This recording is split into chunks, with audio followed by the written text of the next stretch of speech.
Perlu diingat bahwa kita harus sehat dulu nomor satu untuk mau cuan ya. Iya. Kesehatan itulah sebagian daripada hoki dan sebagian dari harta juga. Jangan bicara tentang mau cari duit kalau kita misalnya malah bocor duit, karena persoalan utama bukan cari duit. Persoalan utama di sini adalah kebocoran yang kita harus tanggulangi atau kebocoran harus kita tangkal.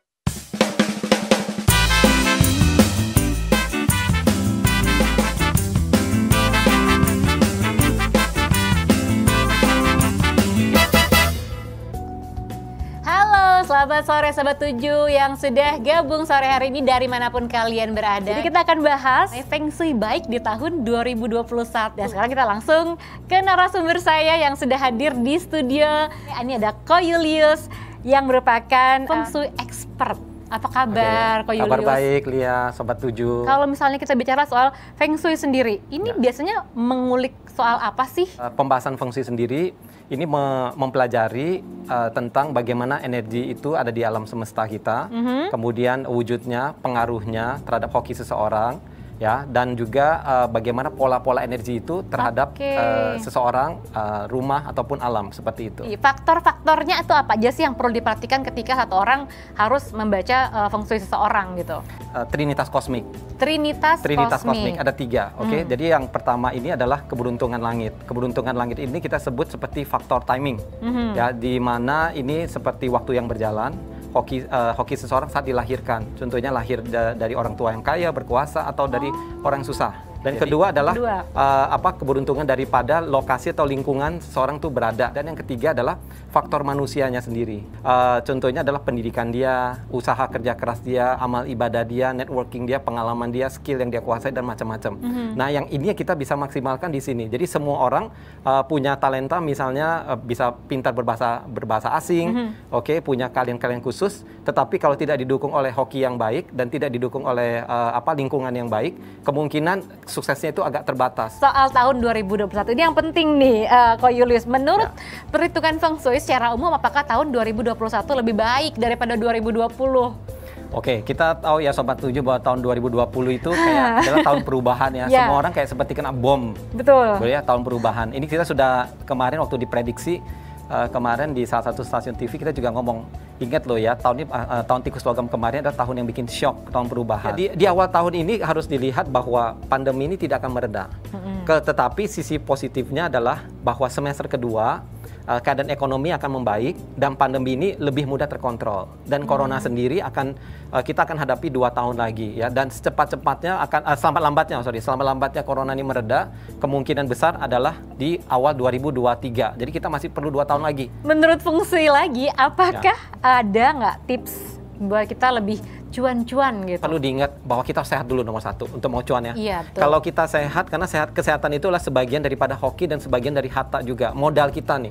Jangan bicara tentang mau cari duit kalau kita misalnya malah bocor duit, karena persoalan utama bukan cari duit. Persoalan utama di sini adalah kebocoran yang kita harus tanggulangi atau kebocoran harus kita tangkal. Kemudian kedua, sio yang terkena ciong disarankan cari aman, karena sio yang pada saat kena ciong itu di tahun kerbau logam ya, yaitu sio kambing, sio kuda, kemudian sio kerbau, sio naga, dan sio anjing. Ada 5 sio ini agak kurang harmonis ya energinya. Jadi kalau pada saat tidak harmonis ini banyak pikiran, bisa saja kurang tidur, akhirnya sakit-sakitan. Kemudian yang ketiga, perlu diingat bahwa kalau mau cuan ada strategi yang kita sarankan. Strateginya pertama adalah untuk menggunakan influencer ataupun menjual produk yang hanya ngetrend. Atau populer. Jadi jangan menjual produk yang sifatnya spekulasi atau sifatnya masih coba-coba. Dan yang berikutnya lagi adalah sebisa mungkin kita harus bisa convert ke arah digital, yaitu dengan cara beradaptasi. Dan yang terakhir adalah banyak saudara kita yang kesusahan ya. Jadi saya menghimbau kepada Sobat 7 semua yang mampu secara finansial untuk banyak beramal berderma. Banyak beramal. Kenapa? Karena kalau kita bisa beramal berderma, berarti kita juga menyebarkan hoki bukan hanya untuk diri kita ya, karena beramal juga ada pahalanya toh ya. Hoki yang kita bisa sebarkan bersama ini akan membuah kebaikan juga bukan hanya mereka, tapi juga untuk semua orang. Dengan demikian bisa melancarkan energi cuan kita di tahun 2021. Mari kita mencari cuan di 2021. Selanjutnya Ko Julius, kalau misalnya soal penataan interior rumah, ada hal khusus nggak yang harus diperhatikan di tahun 2021 dari segi Feng Shui-nya? Ya, untuk buat Anda yang ada di belahan bumi selatan, ini Jadi pengaturan feng shui-nya adalah kita harus banyak menggunakan lokasi yang berada di area dari 90 derajat sampai 180 derajat. Oke, 90 derajat itu adalah timur, 180 derajat itu selatan. Jadi dari lokasi dari timur dan selatan, dari rumah kita, contohnya entah ruang tamu atau kamar tidur kita. Jadi kalau kamar tidur kita, misalnya kita taruh di area dari timur ke selatan, itu misalnya kita taruh ranjang kita, ya.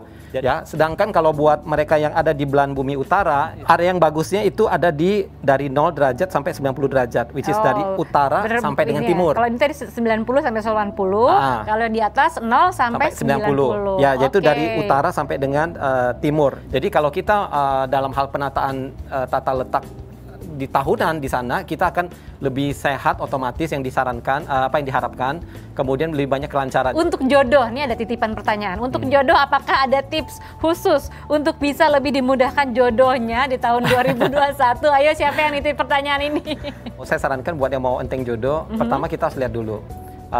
Apakah kita dari segi penampilan ada lebih baik nggak dari tahun kemarin? Oke. Jadi kita memperbaiki diri juga memperbaiki gitu diri dulu. ya. Jadi kita lihat faktor manusia dulu, karena faktor manusia itu paling penting. Oke. Kemudian kalau sebelumnya berapa tahun ini misalnya kita lebih banyak rambutnya misalnya lurus, bonding misalnya lurus, keriting sekarang. Coba dikeriting. Oke. Jadi intinya perubahan lah ya. Why? Karena kita mau menjadi kita sebut outstanding, menonjol keluar. Oke. Kemudian kedua, dengan menggunakan lokasi yang tadi saya sudah instruksikan di sana, tidur dengan ranjang di area sana, ini akan bisa men-trigger energi jodoh.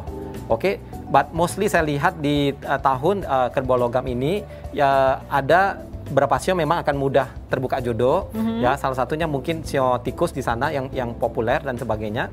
Apa ada satu pesan untuk Sobat 7 mungkin dari segi Feng Shui agar bisa lebih baik di tahun 2021, langkah-langkahnya sebenarnya seperti apa sih? Untuk lebih baik, kita sarankan pertama bahwa kita masih di musim pandemi ya. Sobat 7. Di musim pandemi ini otomatis sebisa mungkin kita menjaga kesehatan kita. Jadi dengan modal sehat tadi, maka apapun yang kita mau usahakan bisa kita perjuangkan. Jadi jangan losing hope, jangan menyerah.